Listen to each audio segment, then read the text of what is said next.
ministry. It's under, it was started by Chief Ben Charles and his wife Denise, and I met them, again, when I came back, I had a hard time integrating. I found myself in downtown Olympia, kind of just sitting in my car after, I don't even remember why I was down there, just other than I was just sitting in my car. And I seen these large group of people start crossing the street towards this box truck. And finally I rolled down my window and I was like, hey, what's going on? What's going on over there? And I said, it's Crazy Face Street. So I kind of watched them all night. Still sat in my car, but we're still in view. And I figured they might have a website, so I looked them up, and sure enough, they got a website. Did a little research, and then I noticed there's also some controversy that was also with Crazy Faith. You know, a couple years back, there were a lot of cities that were banning street feeds, and put it in kind words, Olympia was in. We're making it difficult for Crazy Faith to do outreach to the city of Olympia, especially for our street family. And finally, I went and participated one night, and been going ever since, and participating. And also, but what I really do for them, I mean, the volunteers are the ones that do all the hard work. They're the ones that are there every day in and day out. They brave the weather, and what I try to do is to get them the logistic support that they need in order to be able to do the stuff they do day in, day out, every week. So that is where my skill set as a military veteran and kind of like a resource coordinator for them, and to try to get them to be able to continue to do. One of the things with grassroots organization is the longevity and sustainability within the community, because they don't have a funding source or resource, a constant means to replenish. They usually just kind of wither away due to funding or logistic issues. So I believe in their Crazy Face Street Feed and Chief Ben Charles' ministry, and that's why I work hard to make sure they stay in our community, because they do a lot of good things. They just don't do street feed. They also do jail and high-risk teen outreaches at the Artesian Well, and they also do leadership camps for high-risk youth in high school, to help them transition into college. A lot of them are coming in from families that are going to be the first ones to graduate high school, and possibly the first ones to graduate college. So there's a lot of things that Crazy Faith itself does within the community, and I think they do a marvelous job. The volunteers do all great, and I just want them to be around in the community, because I believe they are a great asset for the community. So what Michelle invited me here for is to discuss, not only about a little bit about Crazy Faith, but about the homeless situation and what I've seen over the past year working down as boots on the ground in the community. So what I always like to do is say, what is homelessness? What do people perceive as homeless? Well, it's changed over the years, especially with the economy since 2004, 2005. It's affected a lot more families. So homeless is defined as a lack of permanent dwelling. Okay. Now I want you guys to keep in mind what we learned in school, the hierarchy, the Maslow's hierarchy of needs. Okay. So just keep that in mind. So who are they? Well, believe it or not, today, yes. They have a lot of, I heard that the statistic for college educated homeless people is going up too. Yes, and I will get to that. So 50% 50% are non-chronic homeless. And in this category, it's just people that just can't afford housing. Okay? So, they can't afford housing because there's no affordable housing. Imagine that. You're homeless. Okay? And and also nowadays, even if you have a house, your dwelling consists of 50%. Consume 50% of your paycheck. Mm-hmm. And then another 30% is utilities, upkeep, and maintenance of your dwelling. So it doesn't leave the homeowners any wiggle room. And that's why they say, 3 out of 4 Americans are what? 1 paycheck away from being on the other side of the fence. So whether one big healthcare issue, car issue, or any big hit financially that will put them over the fence into the other side where they can't make rent and can't get to work and so on. So I'll continue to do that, talk about that a little bit too. So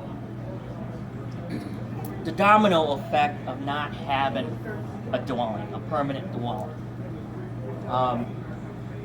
People that don't have a permanent dwelling, they're hard meeting needs. Again, we talked about the hierarchy of needs, or Maslow's hierarchy of needs, such as they'll have a hard time meeting nutrition. Again, 1 in 6 families are food insecure. Okay, health care, clothing, and transportation. So, and I see this a lot, especially when we do our street feeds, is a lot of our street family will come off the bus line just to attend our street feed. So it's just not our chronic homeless, but our food insecure families that are just barely making it, but they need that extra help with being able to feed their kids or feed themselves. So the causes for non-chronic homelessness, again, is easy: a job loss, health issues, cost of living, which is big here, not only in Washington but King County. What they say, on average, you have to have an $18 an hour job just to get your nose just above the water line. But in King County, it's even more, about $24 an hour. Who starts off at that?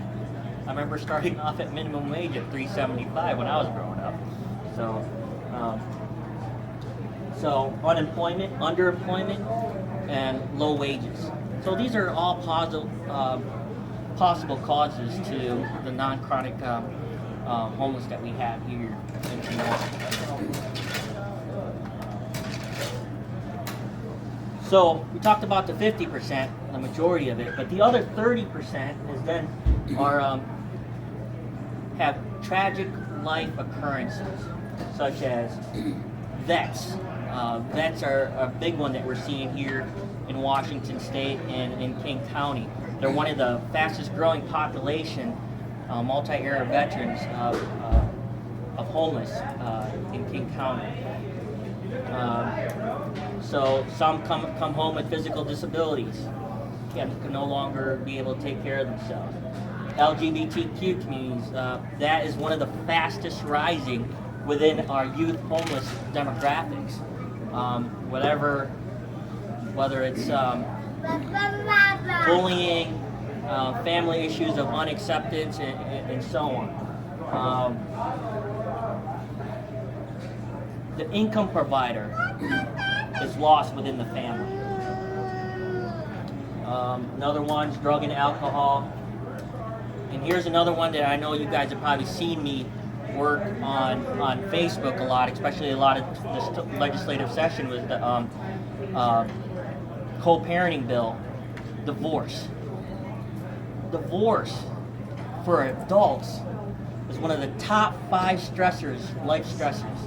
For children, it's the top 3. One of the top 3 stressors in their lives. So now you can start connecting the dots to see kind of like the domino effects that's happening now. So the other 20% is the mentally ill, untreated. Okay. Back in the late 60s, early 70s, there was a big push to deinstitutionalize the mentally ill.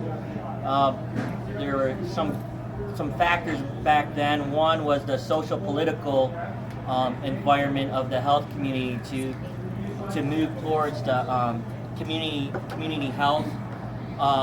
The other one was the pharmaceutical, psychotropic drugs that helped the advancement in that. And then, let's see. So, with that, when you get that population out, going out back into the community, it's hard to get them the right help they need when you can't get them all in one place to get the services down there. So basically we had a big diaspora of our mentally ill, and it spilled over to the homeless population. So, Alan, may I ask a question? Sure. Again, what percentage are mentally ill? 20%. Okay, and what percentage are drug and alcohol? Well, that falls under the major life change category, which is the 30%. So you can get what the veterans coming home, the drug and alcohol. Back then, the drug and alcohol, people who were drug dependent and all that stuff was consolidated under the mental health institutions. But in today's stats, it's been rolled up into tragic life circumstances. So tragic life circumstances is 30%? 30%. And mental health is 20%? 20%. So what's the other 50%?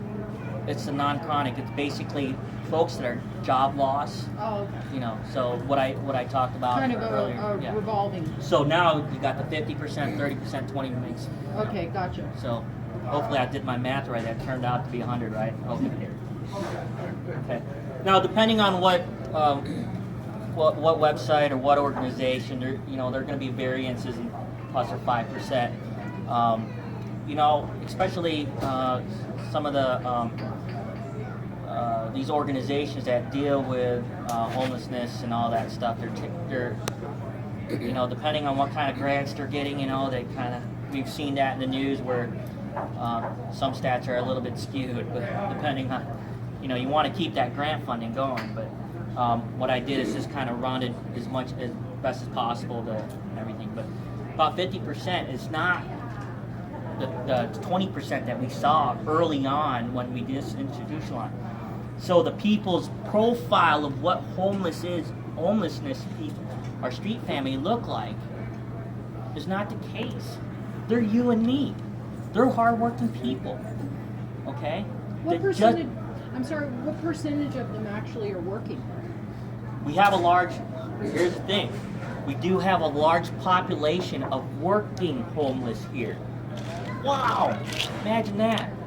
And it's not just here in South, but it's all in these big metropolitan cities. They have working, it's just because they work, and they can't keep up with the cost of living. A large population of the people who use the shelters are families. And out of those families, 4 families have one working able-bodied person working. Okay? So, again, with Seattle shutting down the last 3 years, shutting down the shelters, that's why the jungle, as they call it, is getting bigger. So why did they shut down the shelters? Well, the shelters, some of them are state and federally funded. Funding dies down, and I'll get to that in some of the. But we were able to paint sidewalks rainbow colors. Yes, we can. But that's up to the city leadership or local government to prioritize that. And I can't make those decisions for them. So these are the things why people, like I said earlier, need to get active in their local, state, and federal elections in their local and state governments. So it's important. very important to start getting involved. Everything that we see tonight, or everything that we see today that's problematic didn't happen overnight. But what we happen is we let it happen, gradual. And it's not gonna change overnight. We need to start pushing that tide back. So again, with the close down events, there's a big domino effect. What we're seeing now, especially in schools, is food insecure children at schools. Working at our local food bank, we used to brown bag for kids, so they had lunches, and the demand raised from 40 to about 400 bags just in the counties. Okay, so, and also when I was at the Veterans Task Force to end homelessness amongst vets last night at Shoreline Community College, the school newspaper was talking about how community college students are faced with homelessness and food insecurities. Wow. So that is another population that's growing because of this. Yes. Pantry, that people just put food in, and kids that can't get enough to eat just go there. And that's actually, and that's where that libertarian volunteerism comes about, is us helping one another, Americans helping one another. God, what a concept is that? Guess what? No local government involved. It's just people caring for one another. Concept. Hey, as a naturalized immigrant, I was taught those principles, and those were the principles that was taught to me that was supposed to be inherently American. Imagine that. Naturalized immigrant learning this thing. Just stuck in my head to help one another. So, take a look at King County. So let's take a look at that. So a little snapshot of King County. About 10 years ago, about 2002, 2003, I believe, King County had a 10-year plan to end, I say again, end homelessness. You believe that? They did. Okay? So, as obviously, if we take a look at the snapshot today, Washington rates one of the 6th overall in homeless population. Okay, Seattle King County ranks 4th in homeless population in metro areas across the nation. In the last year alone, King County jumped 21% in homelessness, second only to California. Again, we talked about the large working homeless population, and majority of those families were living in shelters.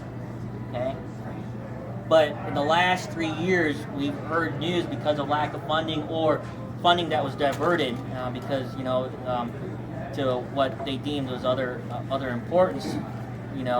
So these shelters started going away. You see a lot of the tent cities starting to pop up, and I know Michelle follows was it Homeless in Seattle, Rex's group? Yeah. Rex has been, instrumental in trying to keep those mobile parks going. Mm-hmm. People living out of their RVs, out of their cars, but they're going to work. Okay, they just can't afford the housing. I mean, I don't know about you. Who starts off at $24 an hour? Huh? Just to be able to live, the cost of living. So throwing money at this thing is not going to be the answer. Okay, and I'll show you one of the articles that stuck out why we can't buy our way out of it. So they diverted about $50 million in order to work this issue. Okay, about half of it was for preventative measures.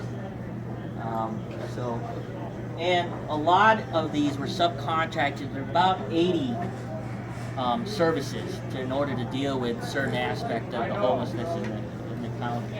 So I don't think throwing money at it is the answer, you know. Let's see.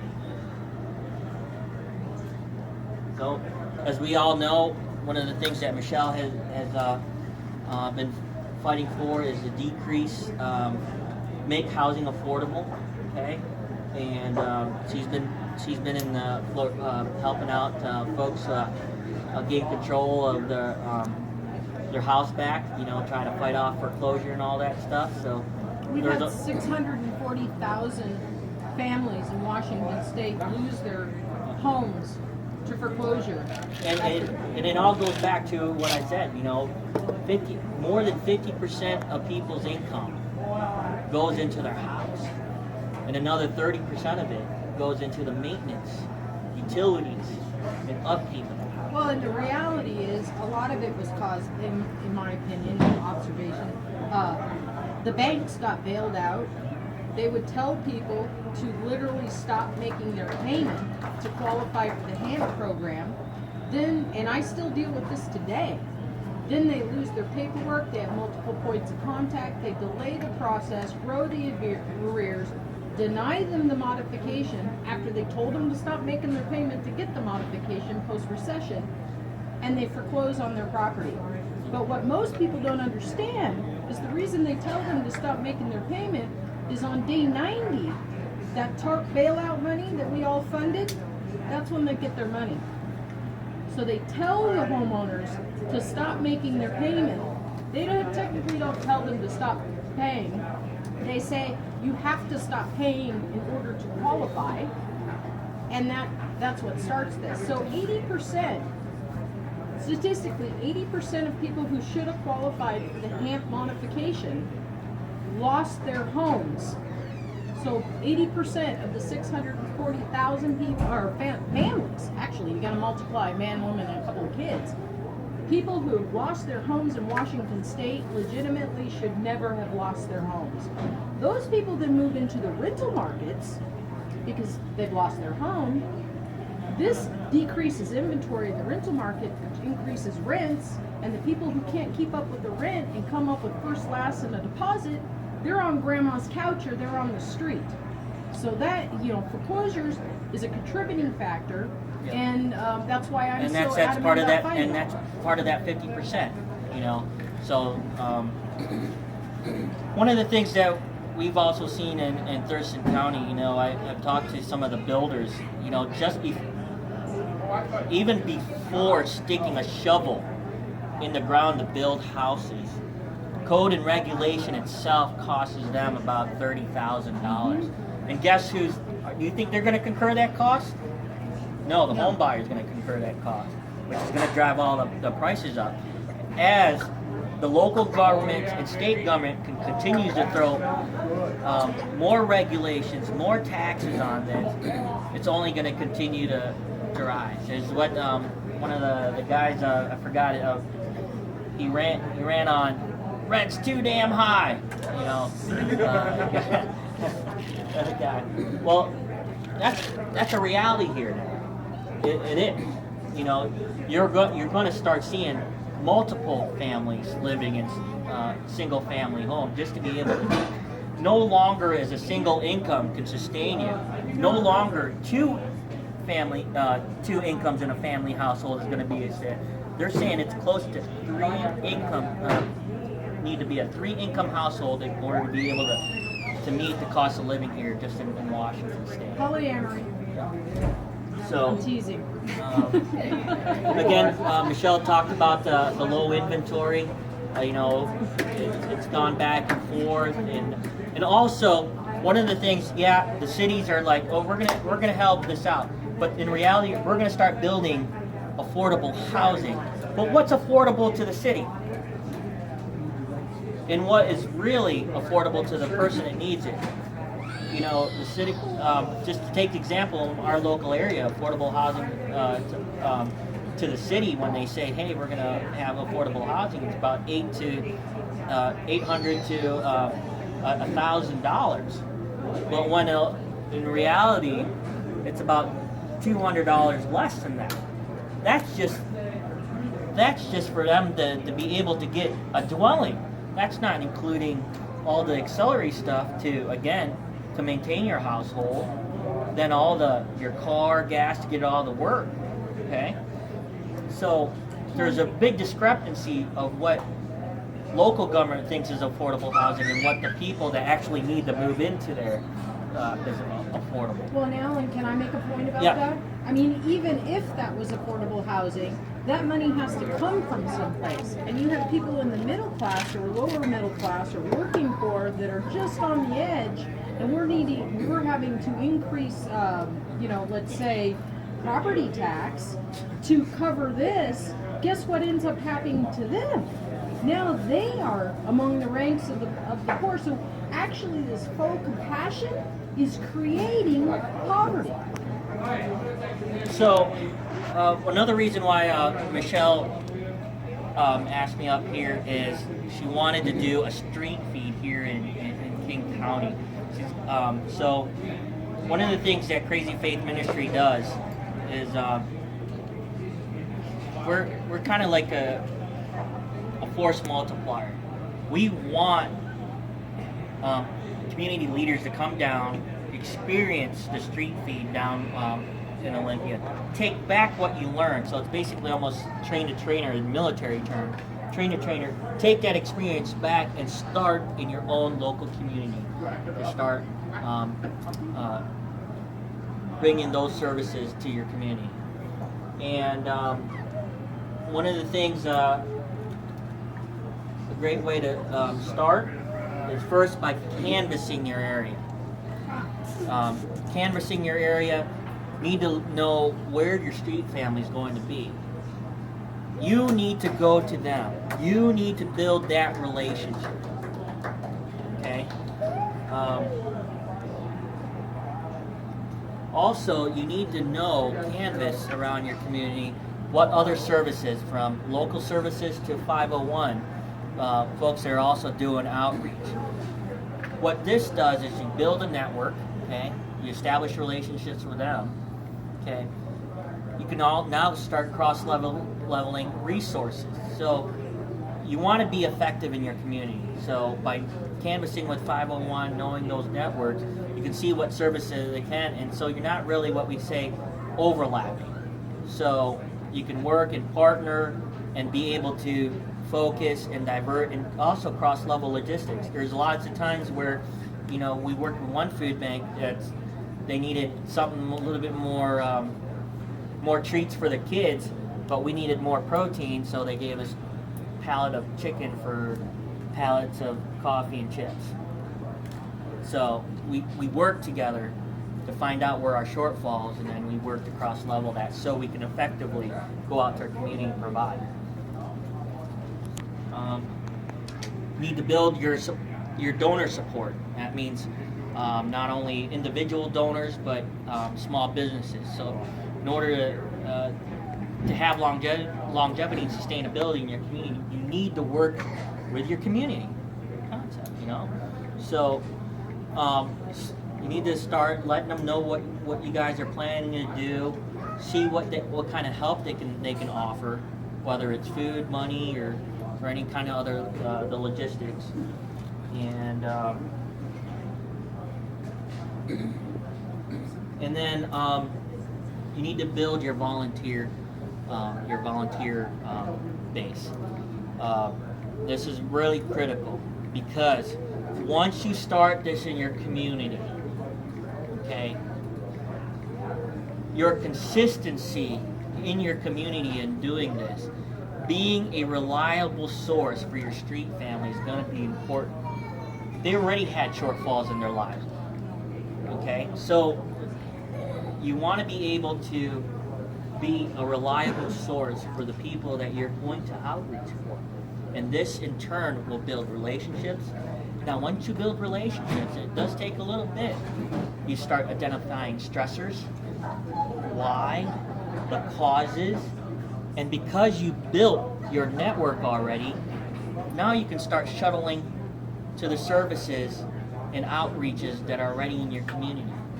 whether it's transportation, health, some of the abuses, okay, housing, to be able to get into affordable housing, you know, so the very few that's already out there, but you know, we continue to work with realtors and homeowners and so on to mitigate those shortfalls. So now you can see where everybody has their pieces of pie, and they're working together to solve the problem. No individual organization is going to be the be-all to solve the problem. We all have to work together. It's going to be the most cost-efficient and effective way to deal with this, is organization and people coming together and caring about the issue. So, again, Crazy Faith Ministries, we feed on Thursdays and Saturdays, dinner time, 6 to 9. Joyful Hand Ministries, which is an offshoot of Crazy Faith, feeds our morning street feed from 8 to 10. So we welcome you. We feed downtown Olympia. We welcome you to just come down, volunteer. We have Avery that comes down from Church of the Garden all the way from Arlington to get a feel, to understand, to see how our operations work, and to bring that knowledge back to Arlington, so when Church of the Garden is ready, to be able to do something alike in that community. And Crazy Faith is now branching out to Shelton. So we worked with the Jewett family, Christina's friend. They own Old Mason County Hotel now, which they're renovating. They're giving us access to their parking lot. We're also starting already to canvass the local community, small businesses, and how we can effectively meet the challenges in those communities. And so, especially when you build relationship with your street family, now that you got them there and you understand what their stressors are you just going to leave it be? No, you want to fix the problem, right? But because you've already networked out, you know where to divert them, who they need to call, who the point of contacts are. Okay? We want to fix it, just not leave it alone. Again, was what Chief Ben Charles said, the food is just a bonus. That's what gets them there. That's just what gets them there. But what we want to do is we want to be give them the opportunity to make changes in their lives. And that's why also what I like about Crazy Faith Ministries is the praise reports that Chief gets. Okay? Now, not everybody's got a fast-track timeline on how they're going to transition out of homelessness or get out of their situation. But we do have praise reports. We have people volunteering now that was on the other side of the table receiving food. Now they've changed their life situation. Now they're providing that volunteer work and providing that service back. So, I mean, I've witnessed it myself, you know. I had a young man, 23 years old. He's just like, yeah, I just got tired, you know, of the situation I was in. I finally did. But you guys were, the consistent thing was that you guys were here day in and day out, and finally gave me an opportunity to encourage myself to make myself situation better. And you know what? What he did with his first paycheck, brought a dozen donuts. And he said, this is all I can afford right now, but I'm going to continue to work hard to give back because you've given to me for that past year. That's what makes it worthwhile. Even if I just reach one. That's what makes it worthwhile. That's the American thing to do. That's what I learned as a naturalized immigrant, is to help one another. I don't know why or how when I came back after 10 years of service overseas, coming back here, you know, and see the situation change where we look at each other suspiciously. Everybody wants to reach out with a closed fist first instead of an open hand. When did that change? I don't get it. You know, I wasn't even born here. So I'm just trying to make positive changes day in and day out try to do something. If I see something wrong, I try to correct it. Simple as that. You know, it could be as simple as that. And that's what I think America should do. Yes. And the group like yours and what Michelle wants to try and get going and stuff like that, what kind of roadblocks are there by governmental regulations? And these are one of the things. These are one of the things that you guys are. I don't know what the ordinance is here about street feeds. As you know, there was big news on CNN and across nationwide news. There, you know, from Florida to California, people who are trying to do the right thing in their community and help one another. There have been some ordinances passed by the cities that say you can't street feed. And there was this one big story where this 90-year-old man, retired chef, he was doing a street feed, got arrested by, he got warned by the city to stop it or else, or you're going to go to jail. He kept doing it. He went to jail. They let him out. He went right back to it. Because it was the right thing to do. Okay, and he was 90 years old. Okay, I don't know what the ordinances are in King County or specifically in the area that you guys are thinking about starting, but be prepared for that. In downtown Olympia, they did pass some ordinances, but the chief got ticketed once and they backed off a little bit. It's only a matter of time because you know what? New apartment buildings are coming up, and I don't think there's a vision for our street family and any of that community growth. So, but when you take away the shelters and you can't give them the right services, there's going to be a discord within the city. At least we're consolidating them, understanding what their stressors are, and be able to at least provide them the service, point of contact, and point them to the right services. What we want to do is centralize our street family, but decentralize the services. We need to get them out of the office. Say, hey, take a look. These are the people that you're supposed to be providing services for. You're not going to be doing it. You're not going to be doing it up there. I went and talked to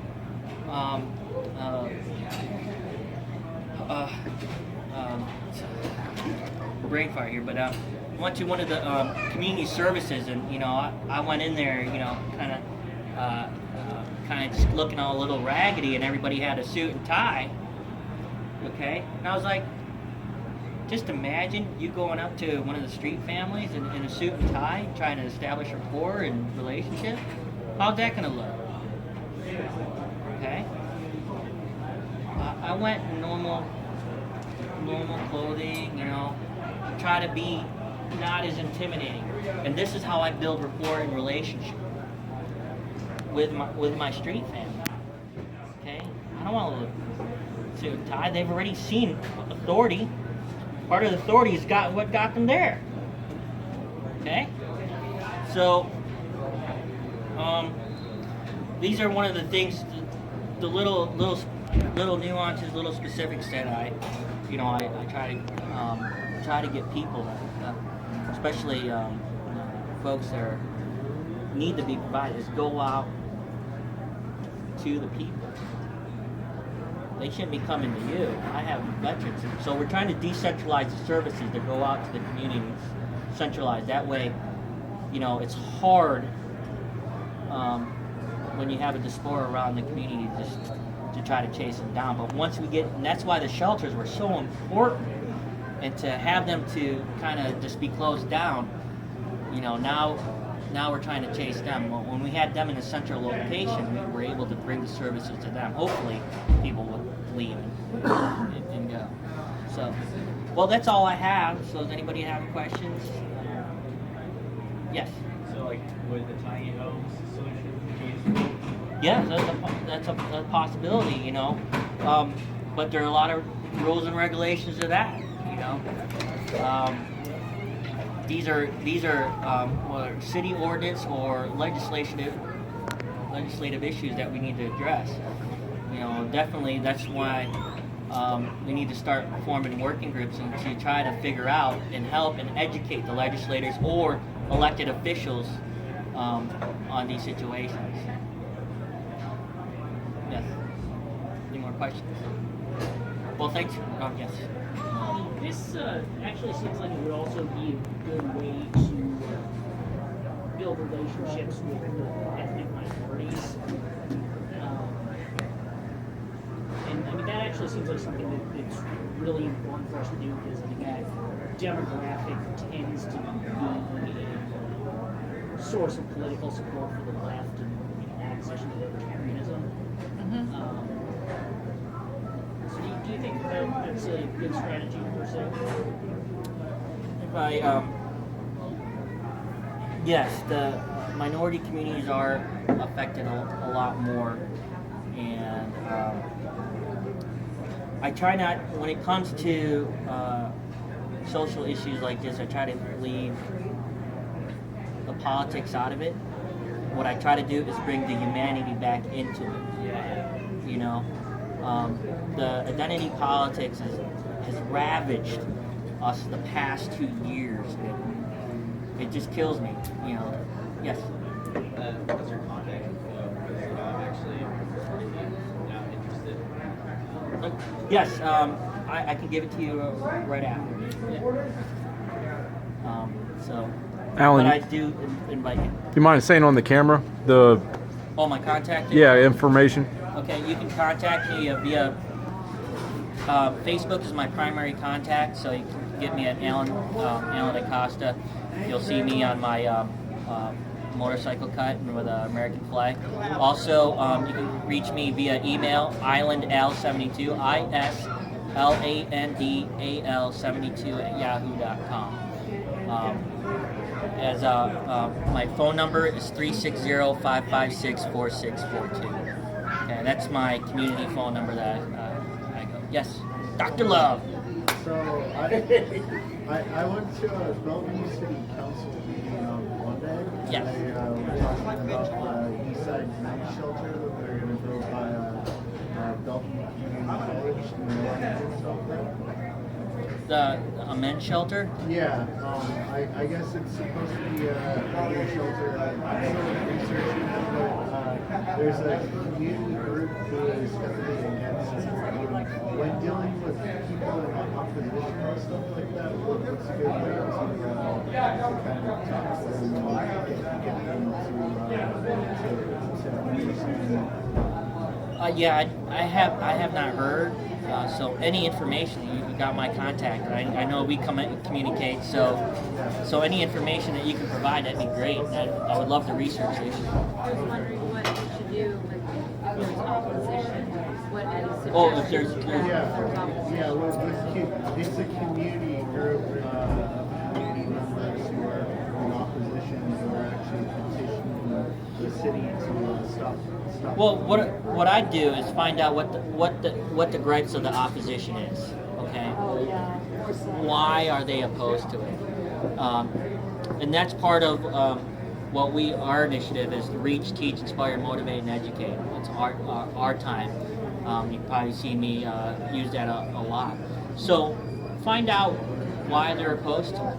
Okay, whether it might be an increase in funding, they don't want to divert taxes, local taxes to it, or simply the misconception of, just like what I said, of who the occupants are going to be at this men's shelter.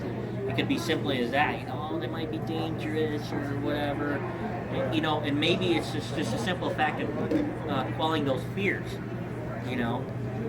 Are there some moments where, of course, in any situation it's going to be like that, but 99%, they're just like you and me, just down and out.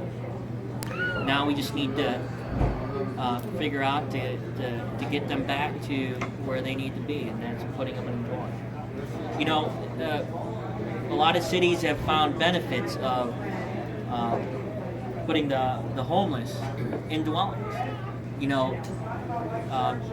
A lot of money is spent on homelessness, about 60,000 per. Okay, what they found by just simply putting them in a permanent dwelling, they have a high 70% integration rate back into the community.